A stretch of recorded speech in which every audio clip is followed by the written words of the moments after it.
ক্বালু ওয়ালাল জিহাদু ফি সাবিলিল্লাহ। হে আল্লাহর রাসূল সাল্লাল্লাহু আলাইহি ওয়াসাল্লাম, এই 10 দিনের আমল আল্লাহর কাছে এত প্রিয়, এটা কি আল্লাহর রাস্তায় জিহাদ করার চাইতেও বেশি প্রিয় নাকি? নবীজি সাল্লাল্লাহু আলাইহি ওয়াসাল্লাম বলেন, ক্বালা ওয়ালাল জিহাদু ফি সাবিলিল্লাহ। হ্যাঁ, এটা আল্লাহর রাস্তায় জিহাদ করার চাইতেও এই 10 দিনের আমল আল্লাহ তাআলার কাছে বেশি প্রিয়। তবে তার বিষয়টা ভিন্ন। যেই ব্যক্তি জানমাল নিয়ে বের হয়ে গেছে আর ফিরে আসে নাই, তার মানে আল্লাহর রাস্তায় শহীদ হয়ে গেছে, তার কথা ভিন্ন। কিন্তু এছাড়া কোনো ব্যক্তি যদি আল্লাহর রাস্তায় জিহাদরত অবস্থায় থাকে, ওই জিহাদরত অবস্থায় থাকার চাইতেও এই 10 দিনের আমল আল্লাহ তাআলার কাছে বেশি প্রিয়। এজন্যই আল্লাহ তাআলা কোরআনুল কারীমের মধ্যে এই 10 রাত্রির কসম করেছেন। এই 10 দিন আল্লাহর কাছে প্রিয়, আবার ওই 10টা দিনের 10টা রাতের কসম আল্লাহ তাআলা করেছেন সূরাতুল ফজরের মধ্যে। আল্লাহ তাআলা বলেন, ওয়াল ফাজরি ওয়ালায়ালিন আশর। শপথ ফজরের, শপথ 10 রাত্রির। আল্লাহ তাআলা কোরআনুল কারীমের মধ্যে যত কিছুর কসম করেছেন, সবচাইতে বেশি কসম আল্লাহ তাআলা করেছেন সময়ের। আল্লাহ তাআলা কোন কোন জায়গায় স্থানের কসম করছেন, জায়গার কসম করছেন। আল্লাহ তাআলা সবচাইতে বেশি কসম করছেন সময়ের, যেমন আল আসর, আসরের কসম করছে। ওয়াদ-দুহা, সকালের, আলোকিত সকালের কসম আল্লাহ তাআলা করেছেন। ওয়াল লাইলি ইযা সাজা, রাত্রি, এটাও তো সময়, এটার কসম করছেন যখন সেটা অন্ধকারাচ্ছন্ন হয়ে যায়। ওয়াল ফাজরি, ফজরের কসম আল্লাহ করেছেন। ওয়ালায়ালিন আশর, 10 রাত্রির কসম আল্লাহ তাআলা করেছেন। তার মানে আল্লাহ তাআলা কোরআনুল কারীমে যত কসম করেছেন, কসমগুলোর মধ্যে সবচাইতে বেশি কসম করেছেন সময়ের ব্যাপারে। এখন আল্লাহ কসম করেন কেন?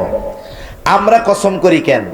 অনেক সময় কোনো মানুষ যদি আমার আপনার কথা সহজে বিশ্বাস করতে না চায়, আমার আপনার কোনো কথা মানুষের সামনে বিশ্বাসযোগ্য, গ্রহণযোগ্য করে তোলার জন্য আমরা কসম করি। যখন আপনি আমি কোনো সত্য কথা কারো সামনে বলি, কেউ যখন বিশ্বাস করতে চায় না, গুরুত্ব দেয় না, তখন মানুষে বলে না, আল্লাহর কসম এটা আমি করছি, অথবা সে এটা করেছে, অথবা ওইটা হয়েছে। তার মানে আমরা আল্লাহর নামে কসম করি কেন? আমার কথাটাকে মানুষের সামনে গুরুত্বপূর্ণ হিসাবে তুলে ধরার জন্য, বিশ্বাসযোগ্য করে তোলার জন্য।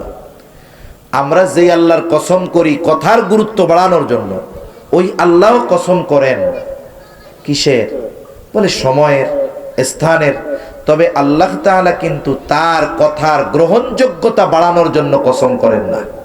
কেউ যদি মনে করে যে আল্লাহ কসম করার কারণ হলো যে আল্লাহ তাআলার কথাটা যেন আমরা গুরুত্ব দেই, এজন্য, এই উদ্দেশ্যে আল্লাহ কসম করেন না।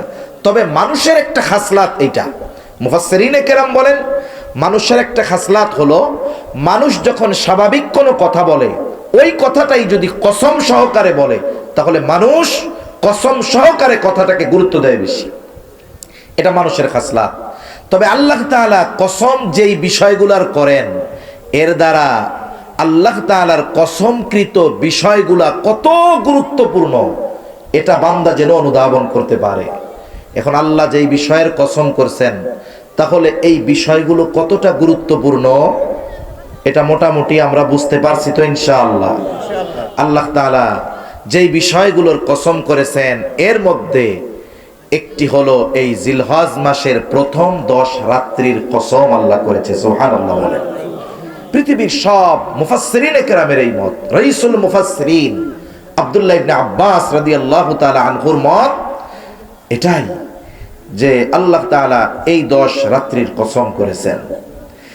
সাথে সাথে নবীজিও বলছেন, এই জিলহজ মাসের প্রথম 10 দিনের আমল, আল্লাহ বলেছেন রাতের কসম, আর নবীজি জানায় দিলেন দিনের আমল। তার মানে গোটা 10টা দিন রাত আমাদের সামনে চলে আসলো, যেই 10 দিনের আমল আল্লাহ তাআলার কাছে সবচাইতে প্রিয়, আল্লাহর রাস্তায় জিহাদ করার চাইতে প্রিয়। সুবহানাল্লাহ। আমাদের প্রথম কাজ কি মনে রাখতে হবে, কিন্তু 1 নাম্বার কাজ, সবার জন্য গুনাহ থেকে বাঁচা। 2 নাম্বার, এই যে প্রথম 10 দিন জিলহজ মাস তো গোটা, সাথে প্রথম 10 দিন কেন এত গুরুত্বপূর্ণ? 1 নাম্বার, এই জিলহজ মাসের মধ্যেই আছে ইসলামের অন্যতম রকন, ইসলামের অন্যতম ভিত্তি হজ। ইসলামের বুনিয়াদ, ইসলামের ভিত্তি হলো 5টা। কয়টা? জোরে কোন? 5টা। ক্বালা রাসূলুল্লাহ সাল্লাল্লাহু আলাইহি ওয়াসাল্লাম বুনিয়াল ইসলামু আলা খামস শাহাদাতি আল্লা ইলাহা ইল্লাল্লাহ ওয়া আন্না মুহাম্মাদার রাসূলুল্লাহ ওয়া ইকামিস সালাহ ওয়া ইতাইজ যাকাহ ওয়াল হজ্জি ওয়া সাওমি রমাদান। রাসূলুল্লাহ সাল্লাল্লাহু আলাইহি ওয়াসাল্লাম জানায় দেন ইসলামের ভিত্তি 5টি, এর মধ্যে একটা হলো হজ। হজ যখন কারো উপরে ফরজ হয়, ইসলামের যে আমলগুলো আছে এই আমলগুলো একটি দৃষ্টিকোণ থেকে 3 ভাগে বিভক্ত। ইসলামে কিছু আমল আছে যেটা শারীরিক, এটার সাথেই সম্পৃক্ত। কিছু আমল আছে অর্থের সাথে সম্পৃক্ত। কিছু আমল আছে দৈহিক আর আর্থিক উভয়টার সমন্বয় করতে হয়। যেমন দৈহিক ইবাদত হলো নামাজ, দৈহিক ইবাদত হলো রোজা। একটা মানুষ সে যদি দাঁড়িয়ে নামাজ না পড়তে পারে, দাঁড়িয়ে নামাজ পড়া ফরজ, কিন্তু সে যদি দাঁড়াতে অক্ষম হয় বসে পড়বে। বসে যদি নামাজ পড়তে সে অক্ষম হয়ে যায়, সে শুয়ে পড়বে। শুয়ে শুয়ে পড়বে। রুকু সেজদা করতে সে অক্ষম, সে ইশারায় রুকু সেজদা করবে। এখন পবিত্রতা অর্জন করার দরকার, নামাজের জন্য পানি ব্যবহারে অক্ষম, বলে তার জন্য মাটিকে পবিত্রতার মাধ্যম বানায় দেওয়া হয়েছে। তার মানে একটা মানুষের যতক্ষণ আকল আছে, সেন্স আছে, জ্ঞান আছে, তার সে যদি প্রাপ্তবয়স্ক হয় তার জন্য নামাজ পড়তে হবে, এ ব্যাপারে কোনো ছাড় নাই। যতক্ষণ পর্যন্ত তার সেন্স আছে ততক্ষণ পর্যন্ত তার উপরে নামাজ ফরজ। সে শয্যাশায়ী হতে পারে, সে পানি ব্যবহারে অক্ষম হতে পারে, নিজে তায়াম্মুম করতে পারতেছে না, হাত নাড়াইতে পারে না, আরেকজন করায়া দিবে। তার মাথা নাড়ায়া সে যতটুকু পারে, না নাড়াইতে পারলে তার অন্তরের ইশারায় সে নামাজ আদায় করতে হবে। এরপরে আরেকটা কি, যেটা অর্থের সাথে সম্পৃক্ত, শুধু অর্থের সাথে সম্পৃক্ত, যাকাত। আর হজ হলো দৈহিক আর মালি, এই দুইটার সমন্বয়। একজন মানুষ যদি শারীরিকভাবে সুস্থ না থাকে, অক্ষম হয়, টাকা পয়সার অভাব নাই, সে হজ করতে পারবে না। আর একজন শারীরিকভাবে তাগড়া, হাইটা চলে যেতে পারবে, এরকম শক্তি তার আছে, এখন তার অর্থ নাই, তার জন্য হজ ফরজ না।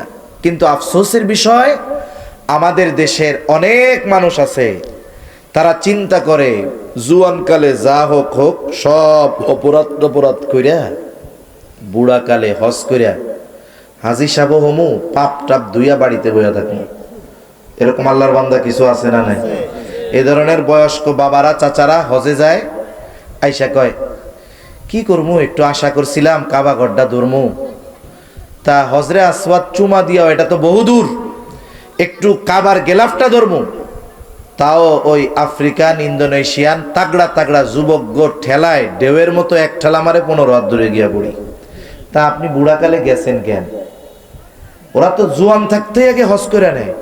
আর আমাদের দেশের মানুষ হজ ফরজ হইছে, ইচ্ছাকৃতভাবে বিলম্ব করার পর একটা সময় দেখা যায় অর্থনৈতিক বা শারীরিক বা উভয়টার সমস্যায় পড়ে, আর হজ করতে পারে না। মনে করেন এক সময় হজ করতে 2 লাখ টাকা লাগতো, ওই সময় একজনের হজের সফর শেষ করা সাথে সাথে তার অনুপস্থিতিতে তার পরিবারের খরচ চালানোর সামর্থ্য তার কাছে ছিল, কিন্তু ইচ্ছা করে যায় নাই। এখন করতে লাগে 6 লাখ, তার কাছে টাকা নাই। ওই সময় তার উপরে ফরজ হয়েছিল না? এই ফরজ তার উপরে থেকে গেছে, ওই ফরজ তার উপরে রয়ে গেছে, কিন্তু এখন তার টাকা নাই। কিন্তু ওই সময় তো হয়েছিল, কেন করে নাই? এজন্য আল্লাহ রাসূল সাল্লাল্লাহু আলাইহি ওয়াসাল্লাম বলেন, তোমরা ফরজ হজের ব্যাপারে তাড়াহুড়ো করো, তাআজ্জালু, তোমরা তাড়াহুড়ো করো, দেরি করো না, হজ ফরজ হইছে, করে ফেলো। কারণ কেউ জানে না আগামীতে তার নসিবে কি আছে, আগামীকাল আমার কপালে কি আছে, আমি কোথায় থাকবো, জমিনের উপরে না নিচে, এর কোনো নিশ্চয়তা আছে? নিশ্চয়তা নাই। এজন্য আমরা কি করব? কারণ এখন তো হজে যাইতে হইলে অনেক নিয়ম কানুন আছে। একটা সময় তো সহজে যাওয়া যাইতো, কিন্তু এখন অনেক রেস্ট্রিকশন আছে, নিয়ম কানুন আছে। টাকা থাকলেই হুট করে হজে চলে যাওয়া যায় না, রেজিস্ট্রেশন করতে হয়, বিভিন্ন প্রক্রিয়া সম্পন্ন করার মাধ্যমে যাইতে হয়।